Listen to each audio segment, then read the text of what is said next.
Hi everyone, welcome back to this channel. तो इस video में हम बात नहीं करेंगे कि मार्कस वर्सेस रैंक क्या रह सकता है, आपका स्कोर क्या होना चाहिए for achieving your MBBS seat from NEET 2025 score. Although we know that कि बहुत ही डिफिकल्ट पेपर आ गया था एंड एक्सपेक्टेशन से बहुत कम स्कोर कर रहे हैं स्टूडेंट्स। तो ये 1, 2, 10 या 100 स्टूडेंट्स की प्रॉब्लम नहीं है, ये ऑल ओवर द इंडिया की प्रॉब्लम है।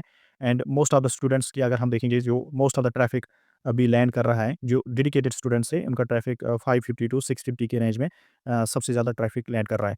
तो इस बार का जो ये ऑब्वियस है कि एक स्कोर पे रैंक्स 3000 टू 4000 के डिफरेंस में आ सकता है। बट इससे इम्पोर्टेंट एक चीज़ है, जो आपके एडमिट कार्ड रिलीज़ के टाइम पे या इन्फॉर्मेशन ब्रोक्योर के टाइम पे बाय एनटीए ने आपको वाज़िया कर दिया था कि what is tie breaking strategy from NTA. So इस बार बहुत ही इम्पोर्टेंट रहने वाला ये, क्योंकि उसमें बहुत सारे न्यू रूल्स भी ऐड किए गए हैं और जो आपको जानना ज़रूरी है। एंड अगर आपने उन रूल्स की खिलाफ-वर्ज़ी की होगी, तो even though you may be scoring same as compare to your competitor, but उसको एमबीबीएस सीट मिल सकती है, उसको एमबीबीएस कॉलेज में सिलेक्शन हो सकती है। Unfortunately you may lose your MBBS seat. अब मैं आपको डायरेक्टली बताऊँगा कि नीट 2025 के जो एनटीए ने सेट किए हैं टाई ब्रेकिंग रूल्स, वो मैं आपके साथ शेयर करूँगा। अगर 2 कैंडिडेट्स हैं जिनका स्कोर सेम है, तो इनमें टॉप रैंक किसको दिया जाएगा? फॉर एग्ज़ाम्पल 1514 रैंक किसको दी जाएगी एंड 1515 रैंक किसको दी जाएगी? इसके लिए एक रूल है कि इसमें आपको मार्क्स देख के जाएँगे। अगर आप 2 में से बायोलॉजी में जिसने ज़्यादा मार्क्स किए होंगे, उसको रैंक दिया जाएगा। अगर दोनों में बायोलॉजी का मार्क्स सेम है, उसके बाद केमिस्ट्री का देखा जाएगा, अगर जिसने केमिस्ट्री के ज़्यादा मार्क्स किए होंगे, अगर वहाँ पर भी सेम है, उसके बाद फिज़िक्स का मार्क्स देखा जाएगा। अगर तीनों सब्जेक्ट्स में अब आपके स्कोर जो है ना सेम आ गया, तो दिस रूल गोज़ इनवैलिड। अब दूसरा रूल क्या हो? दूसरा रूल है यू आर इनकरेक्ट।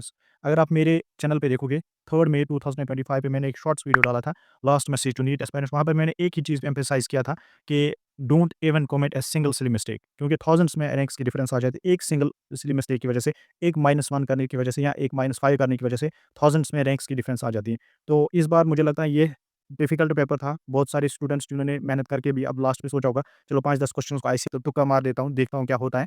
तो maybe that may play a huge role in his selection और डिस्क्वालिफिकेशन। तो इसमें जो दूसरा रूल है, अगर आपका बायोलॉजी, केमिस्ट्री एंड फिज़िक्स का स्कोर पहले इक्वल आ गया तीनों सब्जेक्ट्स में, दोनों कैंडिडेट्स का। अब दूसरा रूल है, नंबर ऑफ इनकरेक्ट्स देखे जाते हैं। जो स्टूडेंट्स इन 2 में से कम इनकरेक्ट्स करता होगा, इन बायोलॉजी और इन केमिस्ट्री और इन फिज़िक्स, तो उसके हिसाब से उसको रैंक मिलेगी। फॉर एग्ज़ाम्पल अगर 2 कैंडिडेट्स हैं, बायोलॉजी में नंबर ऑफ इनकरेक्ट्स देखे जाएँगे, जिसमें नंबर ऑफ इनकरेक्ट्स बायोलॉजी में कम होंगे, उसको टॉप रैंक मिलेगी। अब अगर ये बराबर निकला, फिर केमिस्ट्री में देखेंगे नंबर ऑफ इनकरेक्ट, वहाँ पर भी बराबर निकला, उसके बाद फिज़िक्स में देखा जाए, अगर वहाँ पर भी बराबर निकला, नंबर ऑफ इनकरेक्ट्स बराबर निकले, देन आपके हाथ में उसके बाद कुछ नहीं रहता है, उसके बाद ह्यूमन इंटरवेंशन है। अब एक एनटीए ने इस बार ये एडिशन किया है कि एक कमिटी सेट की जाएगी फॉर दीज़ 2 कैंडिडेट्स, और वहाँ से वो खुद ही डिसाइड करेंगे कि किस कैंडिडेट को अपर रैंक दी जाएगी एंड किस कैंडिडेट को लोअर रैंक दी जाएगी। इससे पहले एज लिमिट हुआ करता था, जिसकी एज ऊपर होती थी तो उसको अपर रैंक दी जाती थी और जिसकी एज कम होती थी उसको लोअर रैंक दी जाती थी। बट इस बार ये न्यू एडिशन है कि ह्यूमन इंटरवेंशन की वजह से फिर रैंक डिसाइड की जाएगी, अगर बिकॉज़ ऑफ 2 रूल्स जो मैंने आपको बताया, based on score and based on number of incorrects, वहाँ पर वो इनवैलिड बनते हैं। उसके बाद आपकी ह्यूमन इंटरवेंशन की वजह से आपकी जो है ये जो रैंक है वो डिसाइड की जाएगी। सो मैंने आपको एक पॉइंट पे लास्ट पे एम्फसाइज़ करवाया था कि अगर नहीं आया तो छोड़ ही देना, बेटर इज़ कि leave that question instead attempting that incorrectly. So इस बार इसका ख़मियाज़ा आपको भुगतना पड़ सकता है अगर किसी ने ऐसी गलती की होगी। सो इन दिस वे आपकी एमबीबीएस सीट बच भी सकती है, आपकी एमबीबीएस सीट ज़ाया भी हो सकती है। Stay connected with me, make sure to like and subscribe this channel. Thank you.